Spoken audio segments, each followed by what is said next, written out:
Ilang araw na lang Pasko na, pero tila wala atang pinipiling oras ang mga kriminal.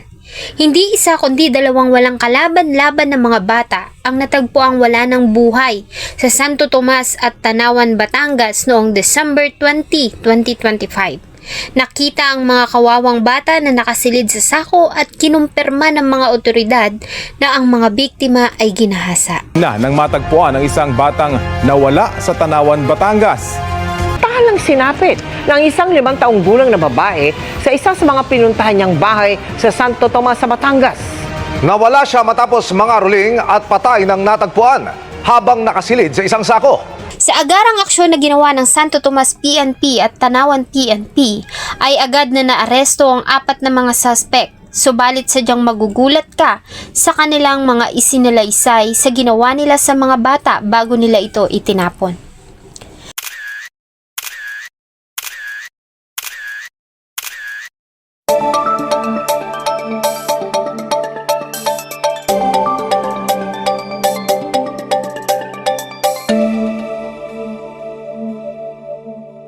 Dalawang magkaibang malagim na krimen ang yumanig sa mga residente ng Batangas. Matapos na matagpuan ang katawan ng dalawang bata, parehong 5 taong gulang, sa magkaibang lugar, subalit ang sinapit ng dalawa ay magkapareho. December 19, 2025, nang makatanggap ng tawag ang tanggapan ng kapulisan ng Tanawan Component City Police Station tungkol sa natagpuang wala ng buhay na katawan ng isang batang babae sa gilid ng sapa sa Barangay Maugat, Tanawan City. Kasama ang team ng SOCO ay agad nilang tinungo ang area at doon ay dinatnan nila ang biktima sa kalunos-lunos nitong kalagayan.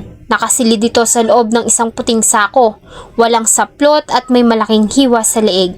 Sa ginawang post-mortem examination sa katawan ng biktima ay kinumpirma ng mga pulis na ito ay positibong ginahasa bago pinatay. Ang biktima ay kinilala nila sa alias ni Angel. Ayon sa ginawa nilang imbestigasyon at panayam sa ilang kaanak ng biktima ay ilang mahahalagang impormasyon ng kanilang nalaman. Ayon sa ina ng bata, December 18, 2025 nang huli nilang makitang buhay ang biktima. Ayon sa kanya ay maaga pang sinundo si Angel ng anak ng kanilang kapitbahay at iniyaya nito ang kanyang anak na maglaro. Bagamat hindi niya ito pinayagan, habang abala sa pagtutupi ng nilabhang damit ay hindi niya namalayan na umalis ang kanyang anak. Tagan ko pa nga ng anak, ng mata ang anak ko, sabi ko, sumama. Gawang nagtitiklo po ako. Hindi ko naman tinakasan ako. Nakasanayan na nila na naglalaro ang mga bata sa labas ng kanilang bahay, kaya naman panatag sila na nasa labas lamang ito ng kanilang bahay. Subalit nagsimula ng magtaka ang mga magulang ni Angel nang bigo sila na makita ito sa paligid at mas lalo silang kinabahan nang hindi ito umuwi ng bahay gayong nagsisimula ng dumilim ang paligid. Dahil dito ay agad nilang hinanap ang bata at humingi na rin sila ng tulong sa barangay na tumulong naman sa paghahanap. Kahit pa nga pagod sa trabaho ay hindi tumigil ang ama ni Angel sa paghahanap sa kanya. Subalit lahat ng tao na maaaring puntahan ng bata ay walang nakakaalam kung saan ito nagpunta. Kahit pa nga madilim na ang paligid ay nagpatuloy sila sa paghahanap hanggang sa abutin na silang muli ng pagsikat ng araw kinabukasan. December 19, 2025 ng madaling araw ay nakita nila ang hinahanap.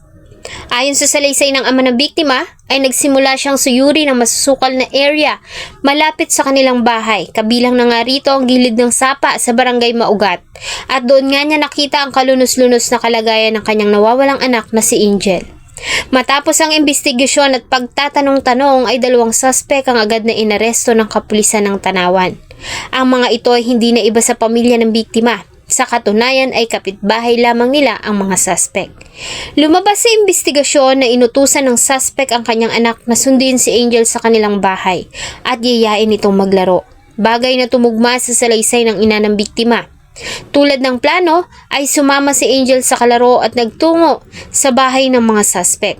Dito na nila ginawa ang madilim na plano kung saan ay halinhina nilang ginahasa ang biktima bago nila ito pinatay at itinapon sa gilid ng sapa.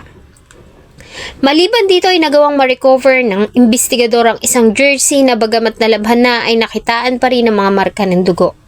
Rin yung suot ng suspect na jersey na nalabanan, pero may mga blood stains na itong suspect na nga ito ang probably na ang author ng crime. Dahil dito, ang dalawang suspect ay agad na inaresto, bagamat na natiling walang imik ang mga ito. Samantala sa araw naman na natagpuan ng katawan ng batang si Angel, ay isa pang bata ang nawala sa Santo Tomas City, Batangas. Ito ay ang batang si Arabella. Sa pangangaroling, mga kapuso, brutal ang sinapit ng isang 5 taong gulang na babae sa isa sa mga pinuntahan niyang bahay sa Santo Tomas sa Batangas. Nawala siya matapos mangaroling at patay ng natagpuan habang nakasilid sa isang sako. Positibo siyang ginahasa ayon sa pulisya. Sa ulat, huling nakita si Arabella bandang alas 10 ng umaga ng December 19, 2025 na naglalaro sa labas ng kanilang bahay. Subalit makalipas lamang ang ilang oras ay bigla itong naglaho at walang nakakalam kung saan ito nagpunta. Dahil dito ay agad na lumapit ang pamilya sa tanggapan ng barangay at kapulisan para magpatulong sa paghahanap. Subalit tulad ng batang si Angel, lumipas ang magdamag ay bigo sila na matagpuan ng bata. Kinabukasan December 20, 2025 ng madaling araw, nang muling makatanggap ng tawag ang tanggapan ng Santo Tomas City Component Police Station. Ang tawag ay tungkol sa wala ng buhay na katawan ng isang bata na natagpuan sa isang creek sa Blue Isle Subdivision sa Barangay Santa Maria, Santo Tomas City. Kasama ang team ng SOCO ay agad nilang tinungo ang area kung saan nila dinatnan ang kalunos-lunos na kalagayan ng biktima. Tulad ni Angel, natagpuan ang katawan ni Arabella na nakasilid sa puting sako. Sa ginawang post-mortem examination sa katawan ay positibo ding kinumpirma ng mga otoridad na si Arabella ay ginahasa. Maliban dito ay nakitaan ito ng malalalang sugat sa kanyang ulo at bakas ng cord ng charger sa kanyang liig. Dahil sa pangyayari ay agad na nagsagawa ang PNP ng Santo Tomas ng isang malawakang investigasyon. Nagsimula ang grupo sa pangongolekta ng mga CCTV footages sa area kung saan huling nakitang buhay ang batang si Arabella. Hindi naman sila nabigo dahil sa agad silang nakakalap ng mga footages na malaki ang naitulong sa pagkakaresolba ng kaso. Sa isang CCTV footage ay nakita si Arabella na namasayang naglalakad papasok sa eskinita. Pagtapat sa isang bahay ay huminto ang bata at nagsimulang kumanta ng pamaskong musika. Maya-maya pa ay nakita ang isang lalaki na nakasuot ng kulay pulang damit na lumabas ng gate ng bahay at umakay sa bata papasok. Sa isa pang kuha ng CCTV ay muling nakita ang lalaking nakasuot ng kulay pulang damit na naglalakad. Sa pagkakataong ito ay may dala itong kulay puti na bagong biling sako. Sa kuha naman ng CCTV malapit sa lugar kung saan natagpuan ang katawan ni Arabella ay nakita ang pagkalaw ng mga halaman sa area, indikasyon ng oras na itinapon doon ng biktima. Dahil sa mga nakalap na footages ay agad na inaresto ang isa sa mga suspect, ang 22 years old na tinago nila sa alias na Jay. Sa pagkakaaresto sa kanya ay agad din naman itong inamin ang kanyang ginawa. Maliban dito ay sinabi din ito na may kasama siya ng gawin ng krimen, ang 33 years old na tinago nila sa alias na Mark. Ayon sa salaysay ng suspect ay nakita sila ng bata na gumagamit kaya nila nagawa ang krimen. Maliban dito, ayon sa kanya, ay sinakal nila ang bata gamit ang cord ng charger. Di pa nakontento, ay ilang beses pa nila itong iniuntog sa semento at sinakal hanggang sa tuluyan na itong mawalan ng buhay. Nang mawalan ito ng buhay, ay sa kanila ito halinhinang ginahasa bago isinilid sa sako at itinapon. Sa kabila ng ginawang pag-amin ng isa sa mga suspect ay nanatili namang tahimik ang isa pa at itinanggi ang mga paratang sa kanya. Ginagawa mo sa loob ng bahay ng mga time na yun? Ano ginagawa mo? Gumagamit, sir. Na nangyari? Sa dumating na po ang punto na doon na po sa taas yung bata, iba na po yung takbo ng utak po namin. Sino po nang gahasa doon sa 5-year-old? Kami pang dalawa, papatay na po yung bata. Tapos po? Saka po yun, doon inumpisahan yung panggagasa. Ginahasa pa rin yung bata? Opo, sir.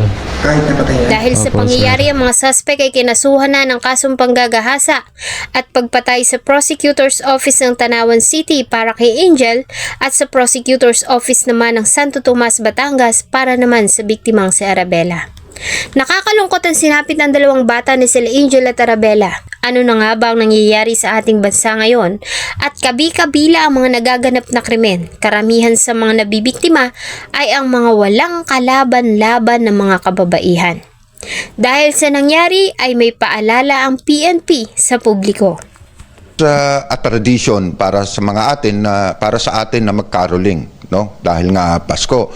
Pero babala lang in paalala doon sa mga magulang na huwag hayaan yung mga anak nila na sila lang yung magkakaroling. Kung hindi man masamahan ng magulang is kung merong mas nakakatandang kapatid itong mga batang ito para masiguro natin na mabantayan at matignan talaga natin na itong mga anak natin. Salamat po sa inyong patuloy na pagtangkilik sa atin pong mga videos.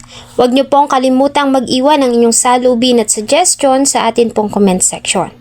Thank you so much po and see you on my next video.